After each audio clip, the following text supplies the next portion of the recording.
Yeah, no, I think the exciting thing is working with Anthony Weaver. His vision and obviously um, his work and what he's done in the league and as a player and coach, and Austin Clark as well. So very excited about that group. Having Zach back, of course, after Zach coming off a historic year for a Dolphin D tackle as well.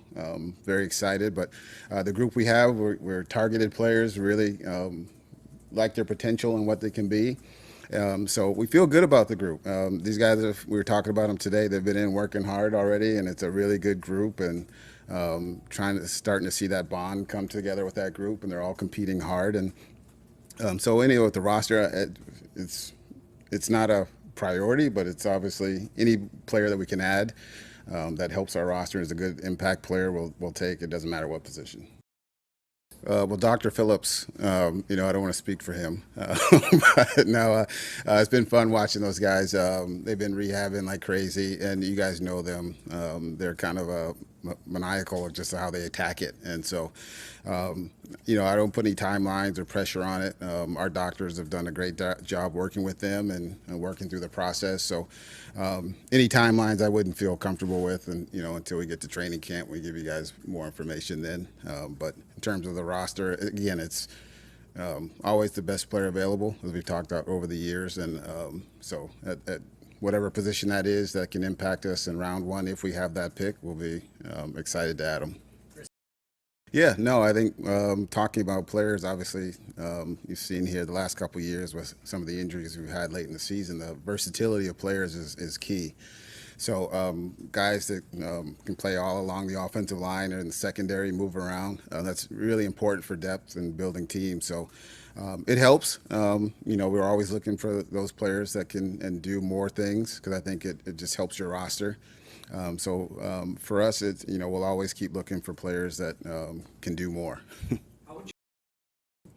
No, I think, listen, we always look at every position. I would say that's not someone I'm looking at the first round. It's not a position that we've even talked about. There's some good players.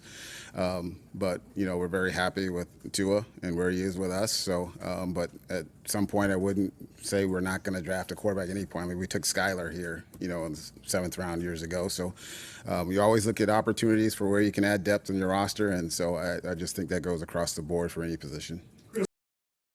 Yeah, no, I think the best player available, and again, this is probably going back from years. I said when I started, learned under Coach Parcells years ago, and going through Coach Carroll, Nick Saban, and stuff. So you always stack your board and you work hard. So, but your board obviously early in the draft will always look kind of how you set it in terms of best player. But when you get into the day threes, the boards, it's being picked apart, flying all over the place. So it's one of those.